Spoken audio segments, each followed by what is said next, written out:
your story where you started, the fact that you're here and being Tim Storey that we all know, it's not a high percentage.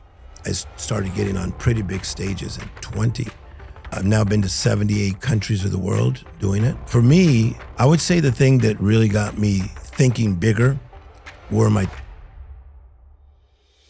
we started in Compton, California, 7 people in a 2-bedroom apartment, and cramped and crowded, but a lot of humor and just a lot of fun. Like even though we knew we did not have it so together,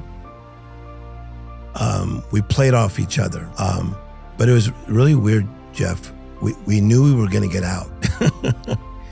And when I say get out, I don't mean like just get out of the inner city, but we were gonna get up and out of cramped and crowded. We didn't know how, but we just knew we were.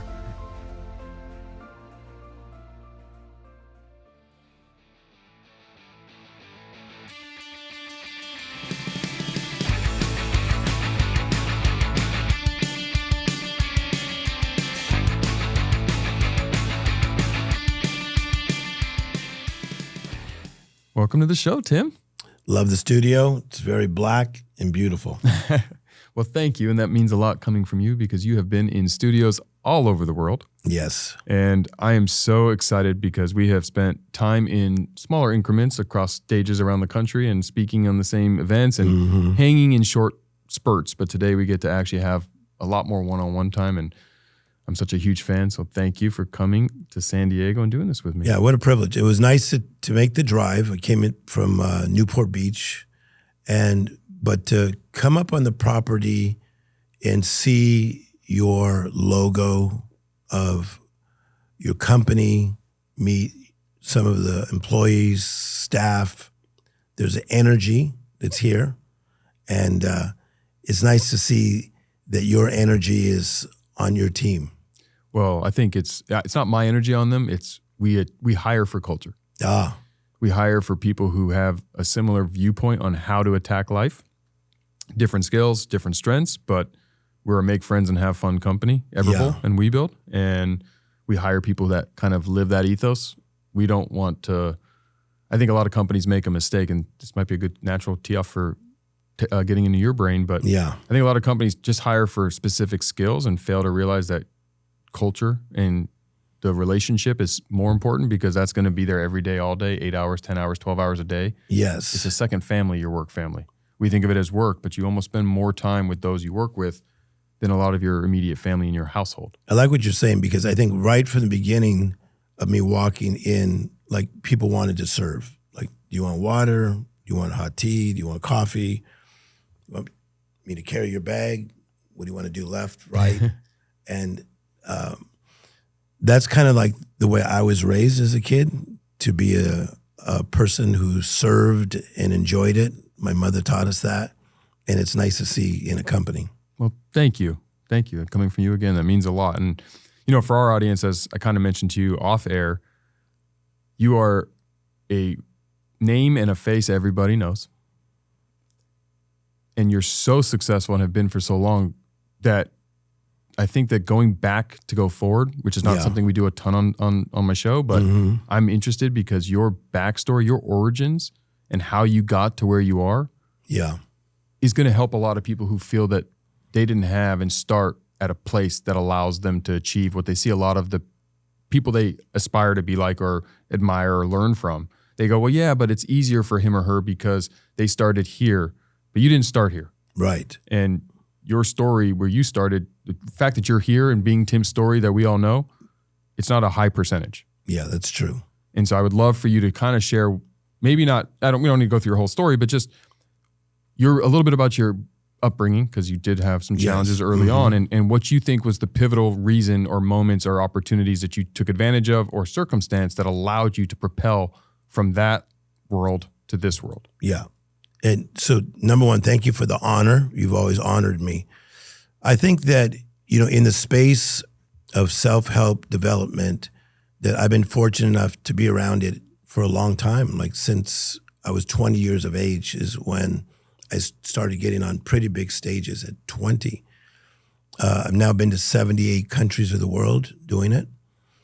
And we started in Compton, California, 7 people in a 2-bedroom apartment, and cramped and crowded, but a lot of humor and just a lot of fun. Like even though we knew we did not have it so together,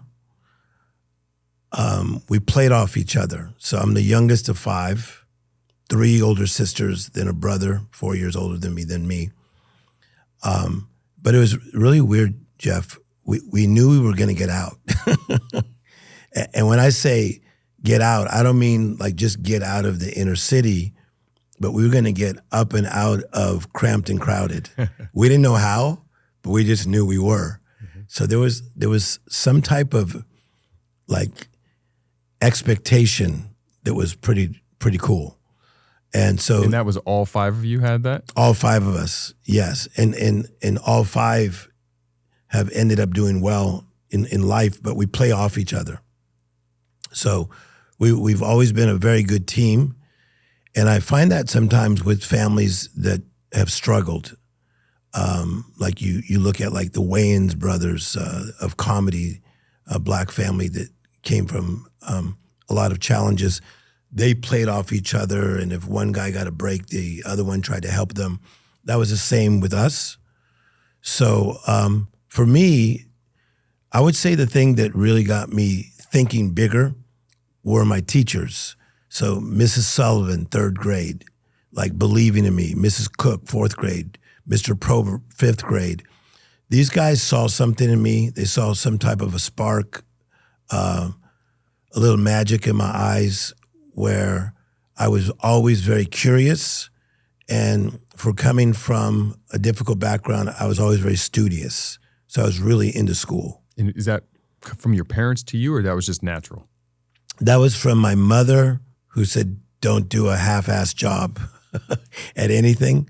So we couldn't do that even in education. Mm-hmm. And then my older sister, she was very, very smart and still is very smart. She's 8 years older. So she was like always making sure we all did our homework. And then the teachers saw that I had something to me, and they wanted me to do well. So I think that having the right mentors in my life early on did a lot for me. Do you think I was going to ask you this, but I'm going to make it more of a statement. I find it fascinating that most successful people have that teacher or individual that impacted them in a way that most don't realize that they can. Mm-hmm. Teachers see 30, 40, 50 kids potentially in the early elementary grades a year. And the ripple effect of a stone in a stream and how it can go. I mean, here you are many years later talking about your 3rd grade teacher. And knowing them by name, and remembering their name. Yeah. And they don't realize the impact they have unless you reach back out to them. But that individual, that one moment. So often I think in life we feel we can't make an impact because we're just a small stone in this big river. And here a 3rd grade teacher is the first person you named as one of the reasons that you were able to get out of the inner city, get out of the cramped and crowded. Yes. And have that self-belief that says, hey, I'm going to do this. Yeah. So Jeff, I am the guy that went back to my teachers, to my Little League coaches, and have done a lot for them, even financially, even though they didn't ask for it, or buying them amazing presents or sending them on vacations. Because truly, I mean, they really instilled in me that I was not going to be a normal kid. And I bought into it. Mm-hmm. Like, I think maybe somebody could give that same talk to someone else and they would not buy into it. But I bought into it, that I was supposed to make an impact on the world. I didn't know how I was going to do it. I didn't know it'd be like as a humanitarian, because that's really how I've done it. But I believed what they said and I went for it. What did 3rd grade Tim want to do? Yes. What was your, astronaut, firefighter, policeman, because that's how professional athlete? That's how you're thinking at that age. Yeah. So I was fortunate that when I was 7, there was a kid in my neighborhood named David Gonzalez, who was a Mexican kid. He was a phenom in sports. He was out of this world. He was 15, I was 7, and he saw me throwing a baseball with some good velocity. And he rolled up on his bicycle to my house, and he asked my mother if he could work with me, start working with me. He was a very respectful kid.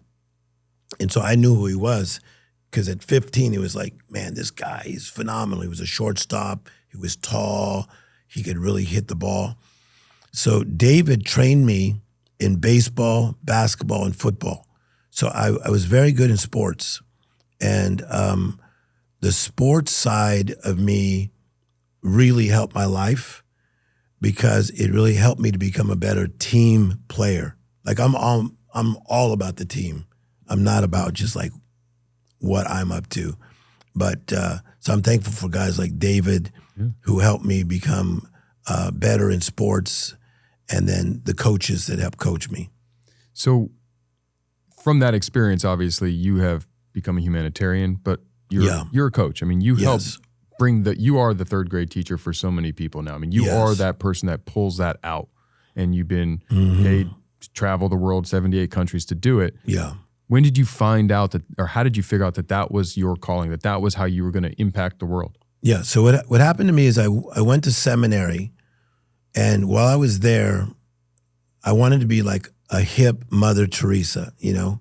She helped all those orphans. So I went there, and I was always ahead of my time. So at 18, I developed a curriculum to go into the inner cities and teach kids about dreaming. At 18? At 18 years of age. But what even, I mean, most 18-year-olds are not thinking that. Yeah, and this is before, like, there was like no mention of a Tony Robbins or a Les Brown. So it wasn't like in anybody's brain. And there's no YouTube, there's no internet. I mean, there's nothing like that. I'm just thinking, I'm creating. And so I create this program and get some key people behind me to help me do this. And it gets the attention of some NFL players, like big ones.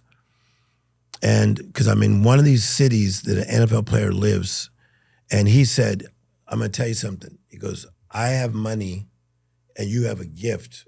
Let's go. And so, Jeff, it was like mind-boggling, because now he brought on about 7 of his friends, and I had like some of the top guys in the NFL backing me up financially. So I already started my own nonprofit at 19 years of age. So I took that same model of what I did in certain cities in America, and then I started doing it in certain cities around the world. So like, let's say South Africa, I've been there 38 times. Wow. I'll be there for the 39th time in this coming September. And the whole idea is, I think that through education, conversation, and observation, our lives can get better. And so to think that those teachers helped educate me when I was a kid to think bigger and brighter, the conversations I had with my coaches, the observation of seeing something that was beyond my cramped and crowded in Compton did something to me. So I help provide those kind of experiences to people in the inner city by bringing in entertainers, professional athletes. And that's how all this Tim Storey Life Coach to the Stars thing started, because these guys started to vibe with me, and then they saw I had a gift to communicate, and they'd say, hey, by the way, I'm kind of going through something with my team. Can I get your number? And so that's Tim Storey as a life coach at 20. That's where that took off. Okay, but take me back to 17, because at 18, the last thing in the world that was going through my brain was helping kids for no money. Yeah. I was thinking selfishly about my future, how to create wealth. I wanted to be a millionaire. I wanted all the glitz and glamour. Yeah. I didn't grow up in crowded and cramped inner city, but middle class, and I wanted to be rich and I wanted to be successful. Yeah. Something made you think about and not care about the immediacy of personal gratification and wealth, because you couldn't have seen that. You couldn't have said, okay, I'm going to go help inner city kids learn about dreaming. Yes. And that's going to create wealth for myself. I mean, that's not a natural thing. Right. So I personally believe that our calling calls us. So like what's happening for you right now is through your success in business, in leadership, is it's giving you a platform that now you can come back with some leverage and help people. Okay? Okay. So I did it the opposite way, where my calling was calling me, and I said, I'm just going to step out and just help people. I don't even know where all the money's going to come, but I'm just going to do it. So I think it's pretty cool that this idea of reaping what you sow, that I was just doing my thing, and then these NFL guys just kind of like pick up this kid from Compton, like, yo, you got something, let's roll. And it remained that way. So because it went from that to, like I said, the life coaching for them. Yep. And then it became crazy where, because they were on these big teams, where they would say, hey, my team wants you to come and speak for them. And they were setting it up. And then I was even coaching some of the coaches, like the biggest coaches in the NFL. And then I started life coaching probably 23, 24, 25. Some of the owners at 23, 24, 25. So I was way ahead of my time, but always having mentors around me. Yeah. So I had a lady at USC who was a professor named Dr. Helen Mendez, African-American lady, and she was my mentor from my mid-20s and helped me create a curriculum to coach all these people. I mean, it's amazing. And what's so awesome about that story is you are the living, breathing example of, if you do what you love as remarkable as you can and be world-class at it, yeah, the money will come. Yes. And it's so hard for a lot of people to understand that. And I say those words to people, but I don't always have a good case study. Yeah. And you are that case study where, like you said, I'm going to help kids in the inner city. I don't know where the money's going to come from, but I'm ahead of my time. I can articulate this very well. I can help them. And by doing that, you attracted people who wanted to be a part of it because they recognize that in you versus chasing money, which a lot of us do. Yeah. I was guilty of it a handful of times. And the success never comes because it's not what you love to do or it's not your calling. Yeah, so it is an interesting thing that I think what you make happen for others, life will make happen for you. So as I went out there strategically to help change people's lives, what would take place is some of these athletes would say, Tim, I'm going to give somewhere, the United Way or something. So let my lawyers help you. Let's establish like your own foundation. So we established the Story Dreams Foundation. Let's establish that. And then as it started to go on and get bigger, guys would say to me, I don't know why, but I'm going to give you 5% of my company. For real. This is in my 20s. And I'd say, but what for? As an entrepreneur, I know how meaningful it is to invest in the people and causes that are close to me. And on GoFundMe, it's easy, safe, and powerful to do just that. Whether you're supporting a family member, friend, local business, or charity. And whenever you make a donation, you're protected by the GoFundMe Giving Guarantee. Visit GoFundMe.com today to help make a positive difference in your community.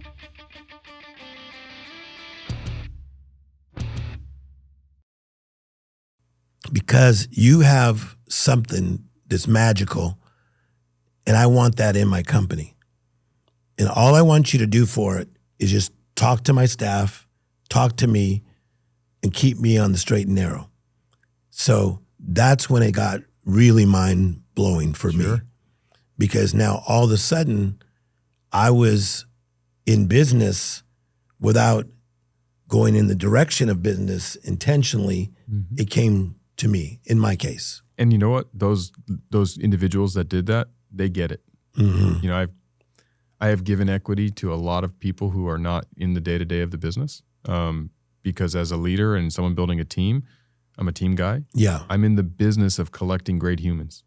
And I don't mean collecting like, no, I understand. Collecting us together and being part of the same team. I'm okay being the worst player on a championship team. Yes. I don't want to be the best player on a bad losing team. Mm-hmm. I have zero ego about it. And that's why they wanted you. Because and I could you're say, going to help attract more great people, great insight, give perspective that they don't have, and bring that calling to the organization. Tim Storey's part of the team. Yeah, but I love how you think, but that's why you're a leader of leaders. And as I reflect, there's not one time it's gone wrong. So usually someone have a story of like, and then I did this and it went really wrong. No, it went right because I only had so many expectations on the business side. One of my buddies years ago said, Tim, you really are like a Forrest Gump, because it's like, dude, like I meet this guy and they're like, you don't know Tim Storey? Yeah, I do know it. And he says, like, you end up in these conversations and your name comes up where I would never think that these types of people are talking about you, whether it be in the AI business or the banking business or the restaurant business or whatever. But it's me using my gift to help make people's lives better that has put me in a lot of great places and now sitting in your studio. Well, I can vouch for that Tim Storey experience because I think for the better part of 4 or 5 years, yeah, I heard about Tim Storey. I've seen Tim Storey on social media. We had never met. Yeah. And everybody I ran into, oh yeah, Tim Storey. Everybody whenever your name got brought up in any circle, it was with a certain level of familiarity that is uncommon for someone who's not living and breathing that industry, to your point. I could be talking to athletes and your name gets brought up. I could be talking to CEOs, your name gets brought up. And it's with that familiarity. And then I think we met at a dinner I put on with Drew Brees and David Meltzer. Yes, you came. I did. And that was the first time we actually got to shake hands and meet in person. Yeah. And it was weird because when we met, it was like instant familiarity for me. Yes. And I felt something from you. You have a charismatic side that, for those who are watching, when you meet Tim, you'll get what I'm saying. And you will get to meet Tim because what I have watched you pivot from on stage teaching to interacting with the audience in a way. And that's part of how you do this at your events. And it's awesome. It's unique. It's uplifting. And so I recommend you find an event Tim's speaking at. There's a lot of them because you'll get that same feeling. Thank you. Yes, but I'm not blowing smoke. But when I met sincere. You, I had known who you are, and I appreciated the humility, because I think that there's a lack of humility for people that do things at even an okay level. For you to be as young as you are, and for you to be given the assignment to do what you're doing, because that's how I see it. It's like life gives you these assignments. So you're interviewing me, but let me ask you a question. Sure. Where does the humility side come from your side? Failure. My first company, I was 25 running apparel and HR company back in 07 and 08 and 09, and I had an ego problem. I had an insecurity problem. And because of my inexperience, my age, and all those insecurities, I felt that I had to be the man in my own company. And I hired great people and they would quit. And I would hire more great people and they would quit. Yes. And I kept blaming them. And finally I realized I was the common denominator. And instead of being trying to be the smartest guy in the room and take credit for all of their ideas and their work and make sure that they knew that I should be here, I'm the guy, I'm the leader.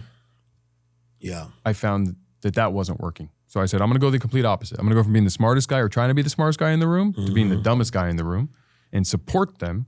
Yes. Because it wasn't working the other way. And as soon as I did that, I made my first $1 million.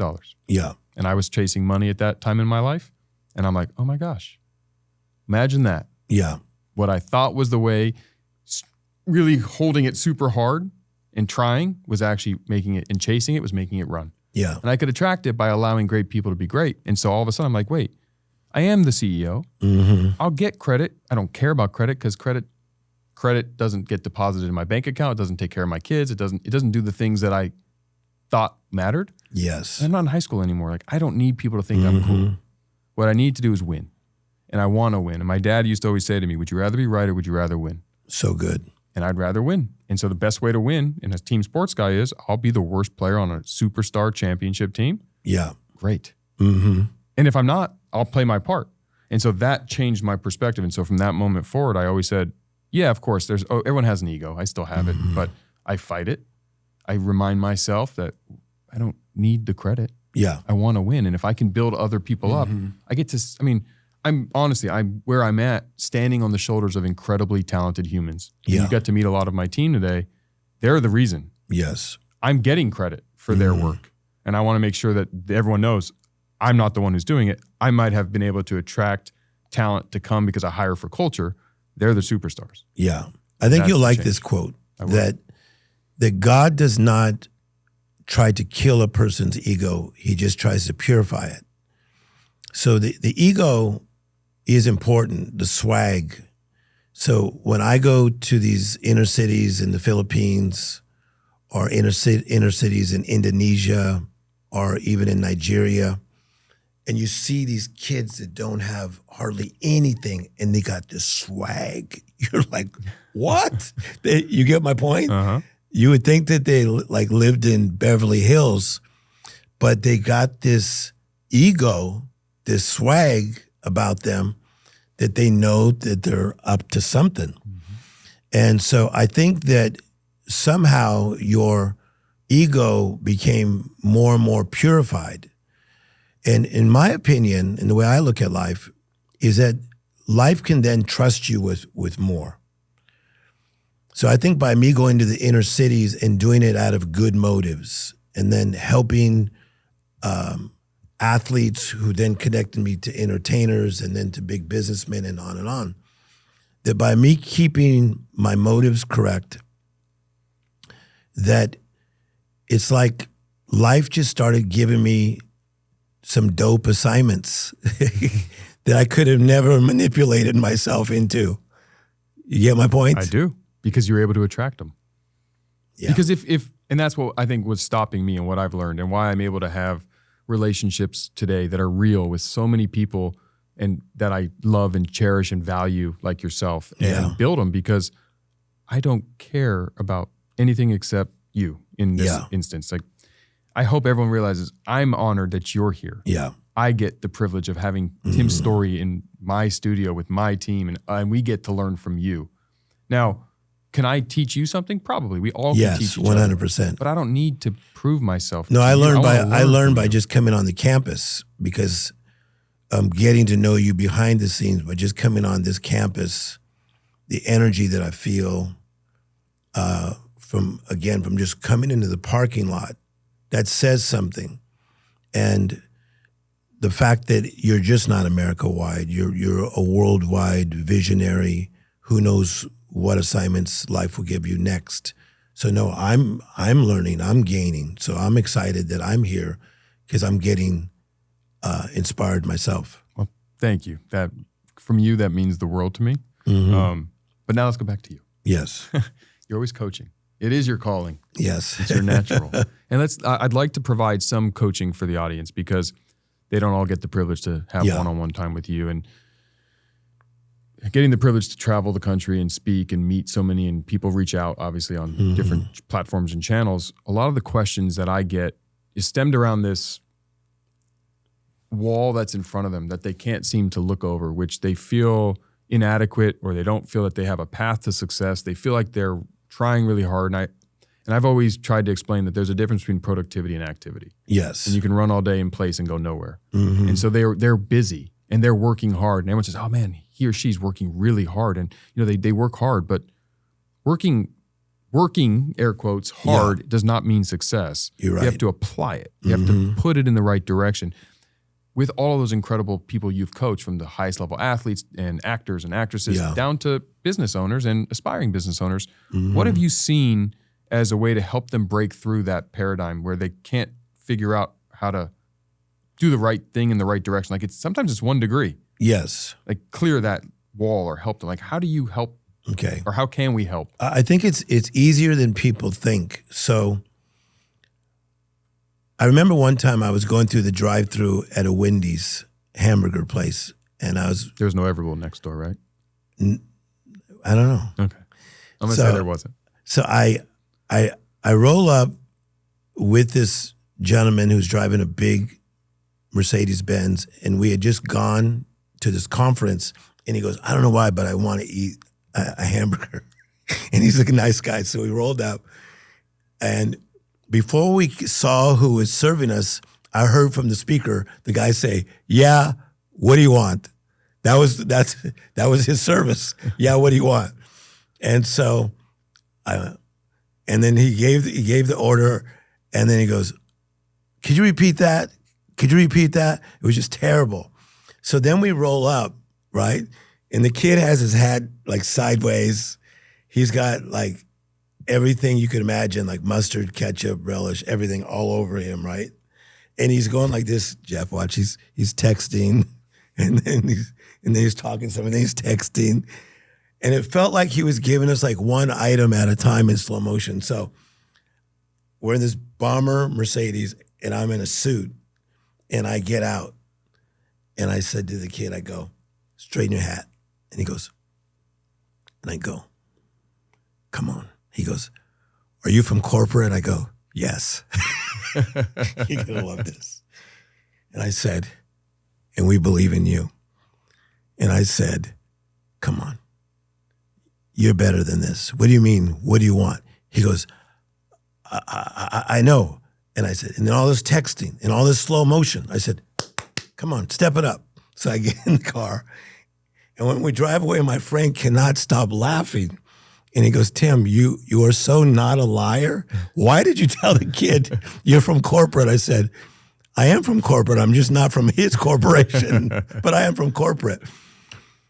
But the reason I did that to that young kid is I wanted to just snap him into place. Yeah.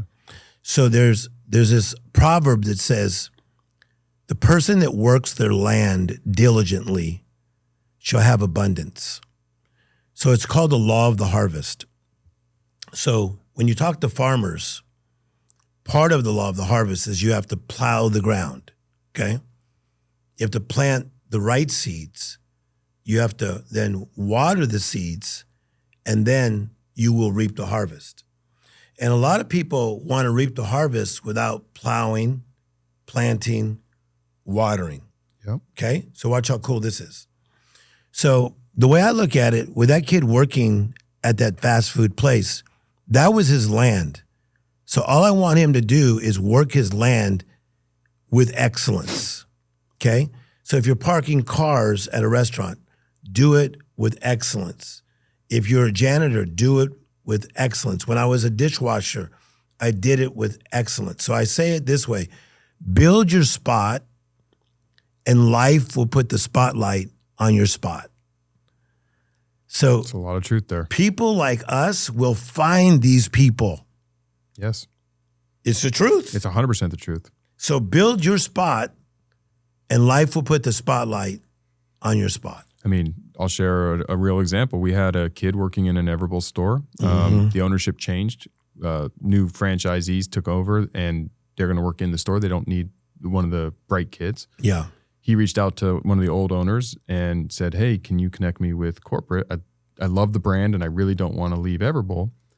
Well, we didn't have a home for him, but we met with him, and I had a few calls with him, and he met a few of our team members. And yeah, we just didn't have a real home for him in his geographic area. He's a 21-year-old kid. He lives in one city. There's just nothing that I can create for him there. But his relentlessness, his follow-up, his desire to do anything with this brand, he just loved it. So we found him a home at WeBuild, which is a completely different company. And I was talking to one of our executives, Eric, and the first thing he says is, well, he has no experience. And I go, yeah, but meet him. Wow. See, I love that. Meet him, because he will be molded. Skills can be taught. Yes. That character can't. So you're saying this so wonderfully, and I'm watching it happen in your life. So let's take someone like Magic Johnson, and then we'll go to Shaq right after. Is that Magic, when he was playing with the Lakers and he started to learn more and more business from Jerry Buss, you know, he goes into the hamburger business. Then it was a place called Fat Burgers. Then he gets into Starbucks, but more in the inner cities. He gets into Magic Johnson theaters. So he had some things that failed and some things that did well. But the way I look at it is he did that thing about building his spot. So he was plowing the ground, planting the seed, watering the seed, reaping a harvest. And then he was able to helicopter that from one type of business to the next, even to the ownership of like professional teams. Mm-hmm. You would agree with that? Absolutely. And your friend Shaq, same thing now. Yes. I mean, Shaq is what Shaq has created off of his brand and how he's done it. And Magic Johnson, I don't know as well, but I know his story. Yeah. It's the same. And those are the big names. And I think that's the point of your Wendy's story. And the reason I brought up the kid with Everbull and now WeBuild, his name's Jake, is to your point about reaping what you sow, plowing your land and being remarkable. The luck that everyone's waiting for, the break that they don't feel ever comes, is because it came when they had their mediocrity moment. 100%. It came when they weren't caring about how they serve at a Wendy's checkout counter. Look at Facebook graffiti artists. A guy who got asked to paint a wall at Facebook, got stock in Facebook. It's worth $40 million. So a kid with spray paint made $40 million because he was the best at spray painting, and he did it remarkable or excellence. Yeah. So build your spot. So whatever your spot is, and you're like, but I deserve more at this company. They don't see my gifts. Just build your spot. Build your spot. So help the younger cohort of humans that live in this immediacy world of social media, 10 seconds, no patience. There's the idea of working 40 years to get to the top of a company. That's just not ingrained in today's culture. And that's okay. Yeah. You don't have to. And they do. They have that I should be rewarded. I've been there for 18 months or 12 months or 6 months or 3 years, and I'm not being rewarded for my work, and I need to make more money. I'm going to jump and I'm going to go where I'm appreciated. And the lack of, and I'm not saying that it's always bad to chase other stuff if you're not feeling like your home the land isn't right. But I think a lot of people leave right before that seed was about to sprout. And as a leader and a CEO, part of it is a litmus test. Part of it is to understand, will you stick when you're not getting it? Because if everything's just handed to you, we don't know if you're a true leadership material because you're young on the podium. How do we help them understand to ignore the immediate gratification that they don't feel they're getting, stick with what they're doing, because success might just be tomorrow? Yes, right. So what happens in life, as you know, you have to have the plan. You have the plan, and then you have to become the right person. But what people don't realize after that, there needs to be the patience, and that's exactly what you're talking about. So the plan is there, you become the right person, but then there has to be patience. Because after the patience, you're going to need perseverance. The intensity of professional football is at a whole other level than high school football. So a high school football player could be like, I'm all that in Odessa, Texas, and you probably are. But when you get to the NFL and you're facing these guys that are just moving at lightning speed and they've been playing for so long, what happens to a lot of young players in sports, in all the different sports that I work with, is that maybe they had this great talent, but they were not patient enough to develop themselves to handle the challenges in the fight that they were going to face. So that persistence is needed, and you're going to learn that in the place of patience.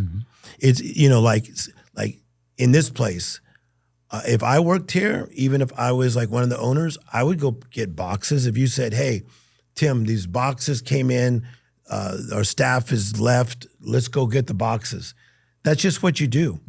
A lot of people don't think that way anymore, but I do. Well, I think a business owner, entrepreneur, this is where they go astray. They fail to realize that every single task is as important as the other one. Yeah. Because it's your company.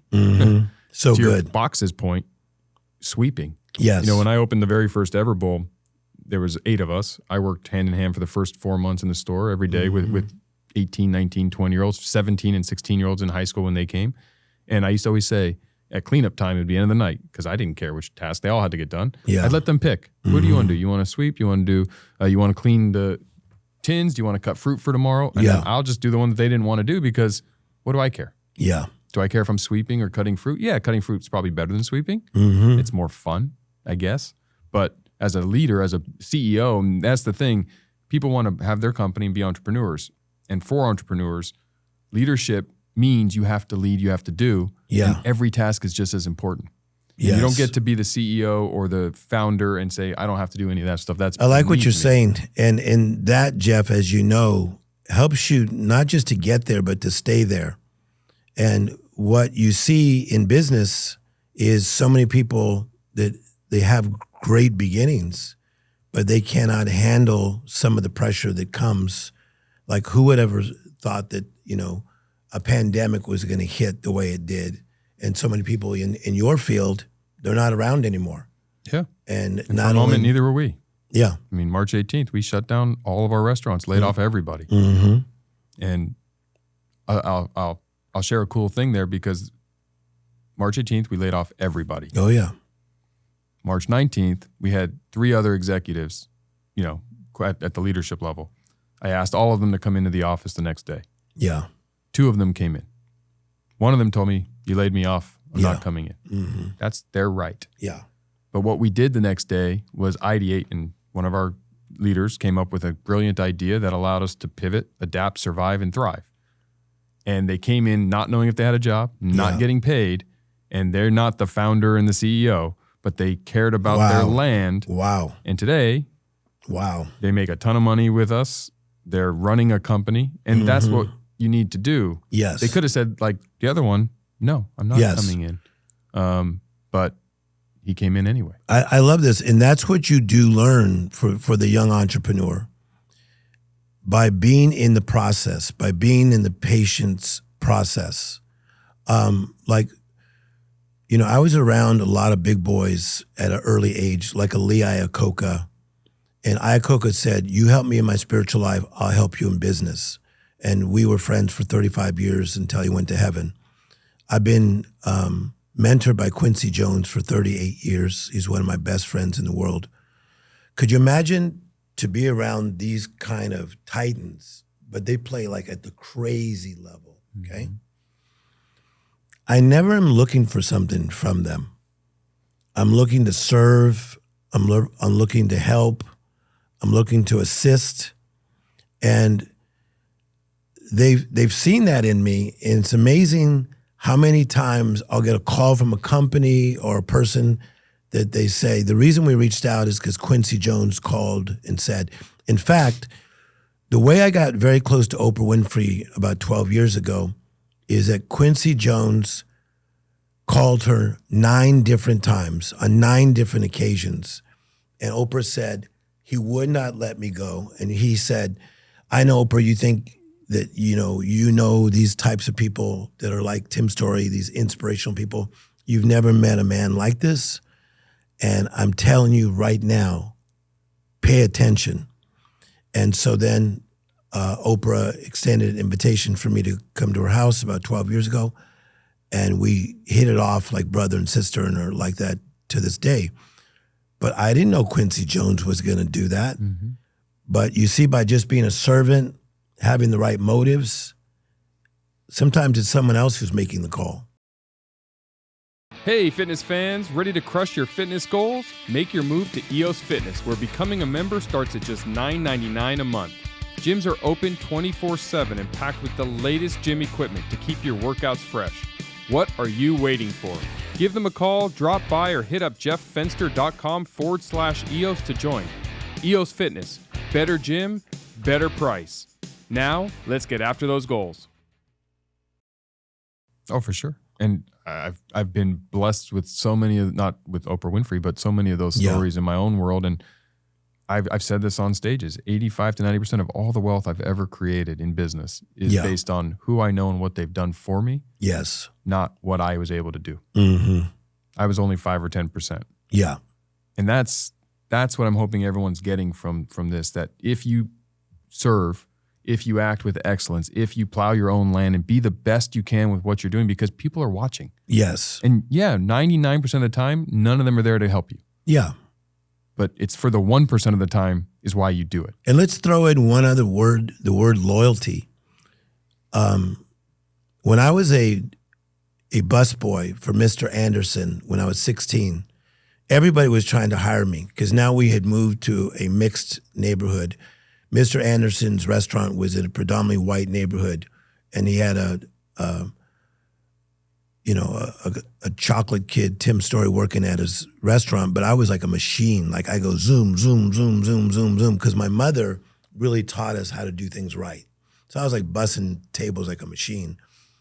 So other restaurant owners used to always try to hire me. I mean, this was quite common.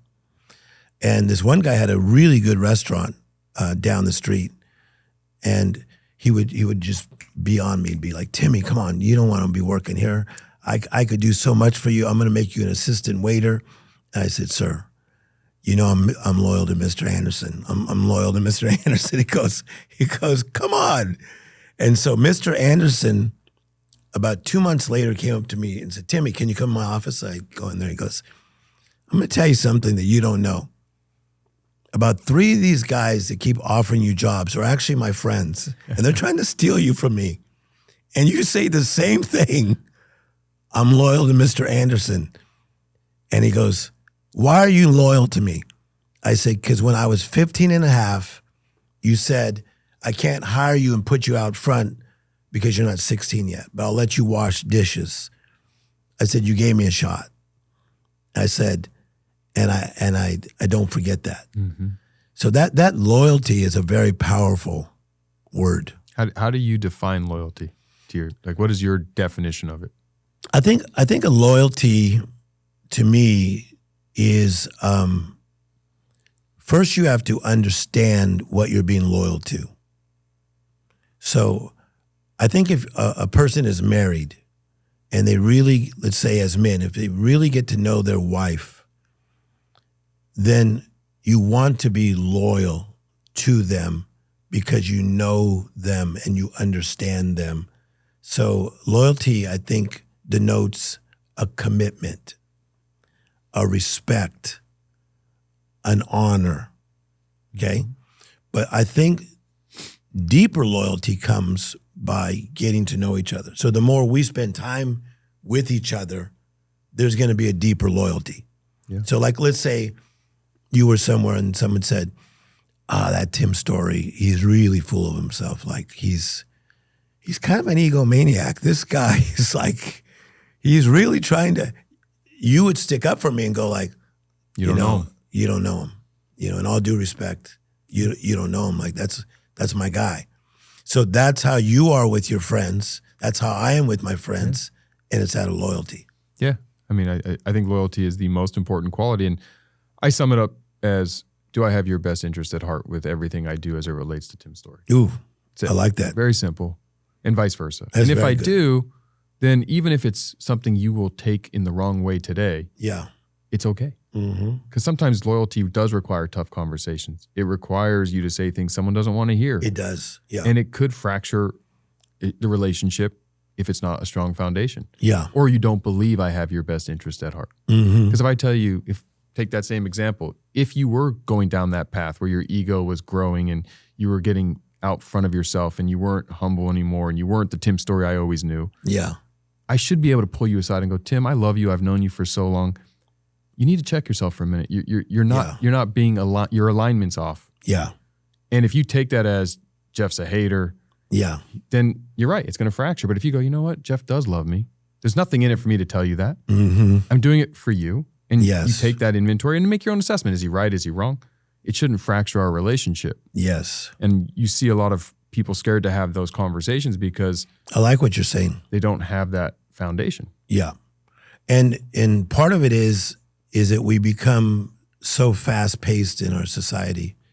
As one person said, we become human doings rather than human beings. Oh, wow. Never heard that. And that's my quote. I love it. If you learn to be in the moment, like we're in the moment right here. And even when we're on the road at these different conventions, when me and you talk, we're like in the moment.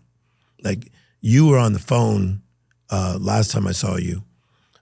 You were talking business with somebody, but even when I came by and waved at you, you caught that it was me and you were in the moment while still on the phone which I thought was pretty dope. But when you slow down to the speed of life, it's beautiful. It's beautiful. I am in the moment.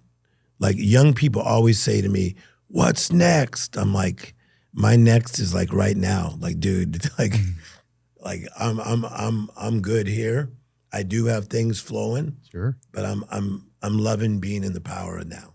And that's why you perceive or proceed with excellence in what you do, and it comes out. Yeah, thank you.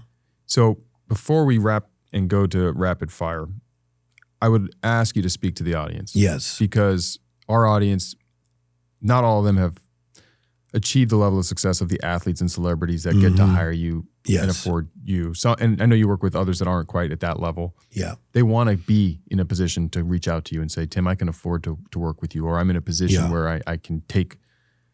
So help them if you can with just a few words or a few of your ideas or things that obviously you should check out one of his 3 amazing books. But that they can really take from this episode and immediately impact. Like, what do you see as you travel the world, 78 countries, that you almost want to, the Wendy's moment, but you can't do it for everybody? I can go what is that? I could go to camera. Is it going to be camera 1 or 4? Camera 1. I'll go to camera 1 for just a minute and a half and watch how I do this without even having a clock to look at. All right. So what happens is that we're looking for momentum. We're looking for momentum. How do I find momentum? When you find your purpose, purpose brings passion. Purpose brings passion. So when I was a kid and they told me we're going to Disneyland on Saturday, it was only Wednesday, the purpose of going to Disneyland brought passion. So this momentum that you're looking for, we need to find your purpose. How do I find my purpose, Tim Storey? You stop, you look, and you listen. Your dream has a voice. Take time to meditate. Take time to walk. Take time to be still, because your dream has been speaking to you for a long time. So get up and get out, because somebody is waiting for you to fulfill your purpose. It's beautiful. Now, you ready for some rapid fire? I'm ready. All right, so I'm going to ask you 3 questions. You're going to stare at camera 1 again. So you already got that set up. And go for, a minute or less. Yes. And just give us the best answer. Okay. What does it mean to have a miracle mentality? A miracle mentality is to think extraordinary, uncommon, not regular. That's the word miracle. Mentality means mindset, frame of mind, perspective. So your mindset is yours to set.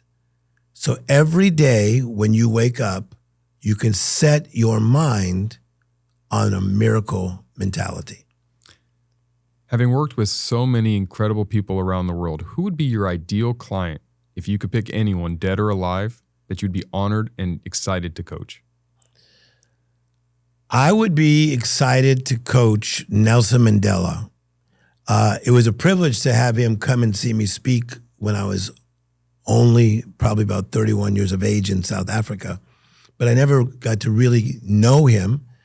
But I would have liked to have coached him, because here's a man that was incarcerated for over 25 years for doing right, and then had the guts to rise up and help lead a country called South Africa. So I would have liked to have coached him to not just be the humanitarian, but also to live his life. After all your years of coaching thousands of people, what common denominator, good or bad, do you see in people searching for a breakthrough? Many people that search for a breakthrough don't realize that the breakthrough is right there. It's almost like losing your keys, and you look in the refrigerator, you look under the bed, you look everywhere, and then all of a sudden you feel around in your pants and your keys have been there all along. I think the miracle is in the house. The thing that you're looking for, you possess. We need to draw out the hidden things that have been in you all along. And final question, what is your favorite part about coaching people, either as for their comeback or for their breakthrough? My favorite thing about coaching people is to see them go beyond what they expected. And that's very, very common. To see my friend Robert Downey Jr. win the Oscar recently, because when I met him in 1999, the world said, you're pretty much not going to go too far because you're pretty challenged. But then to see him win the Oscar for this amazing film, Oppenheimer, was like, wow, that is beyond. Because I remember talking to him one time when he said, Tim, just help me to make my life okay. I said, that's going to be difficult because I don't really think in terms of okay. Because okay is regular, mundane, status quo. So I love watching people go to levels that they did not even expect. I mean, Tim, this has been a treasure chest of information and value and so much for our audience and me. And as I've said on this show so many times, everybody who's been successful has a coach and mentors. And you have been that person in so many people's corners, thousands of them, big name celebrities, which everyone knows, and not household names, just individuals trying to become the best version of themselves. And having done that, you are the adult version of that third grade teacher. Yes. And I think, let me speak on behalf of not only, the thousands of people, but you're a mentor to me. Thank you for the service to every single person you touch. You do it through your books, your stage, your podcasts, your shows, your being. I mean, what I love about you, and I'm going to share another thing. When I see you at conferences, a lot of the big names that everyone wants to see come in from the back. Yeah. They sit in their green room. They go on stage. They get off the stage and they go out the back. Yeah. And the audience never gets that privilege to, well, let's just take a picture, shake their hand, ask them a question. Mm-hmm. You actually don't do that. You go on stage. Yeah. You go into the audience. You walk the halls. Yeah. Me and you have seen each other walking the halls, talking to people. 100%. Because you make yourself available. I watch every speaker. And you make yourself available to the audience. Yeah. That don't hire you. Mm-hmm. They're not a client, but you make yourself available and you actually are in the moment. And it's refreshing and rewarding to see that. I'm such a fan. Selfishly, this is one of my favorite episodes because I like I said, I learn from you every time and I'm getting goosebumps talking about it. But honestly, like on behalf of everybody who got to listen to this today, like you just provide so much value. And I really encourage everybody to reach out to Tim. If you're in a position and you need a coach, he's the man. He should be on your short list. You should see if it's a good fit. You should find his next events and go there. You should check out his books because you will continuously level up getting the information that's in this man's head. Because what people fail to understand about the best coaches, yes, you have all of the insight he provides you, but remember, he's also in the corner with all of these successful human beings where he gets to learn. I mean, that's one of the greatest things that coaches get is they get to learn from their clients too. So you aspire to be an athlete and you see the athletes, you can learn from them, but you can also learn from Tim and get both. And so I'm not pitching you guys to pitch. I'm being sincere and saying like Tim is the man. You should definitely get as close to him as possible. And I want to thank you for coming and giving us your time. Yes, and thank you for letting me come to your house. It feels like a comfortable, really big house. Thank you. Thank you. Well, thank you, Tim. This was amazing. Hey everyone, first I want to thank all of you for tuning in. And if you guys haven't heard about my new book, Relationship Bank Account, click the link in the show notes or search the title on Amazon. This book is packed with all my secrets to success in both relationships and life. Make sure to pick up a copy, and if the book helps you on your journey, let us know by leaving a review. I appreciate all of you and can't wait to see you on the next one.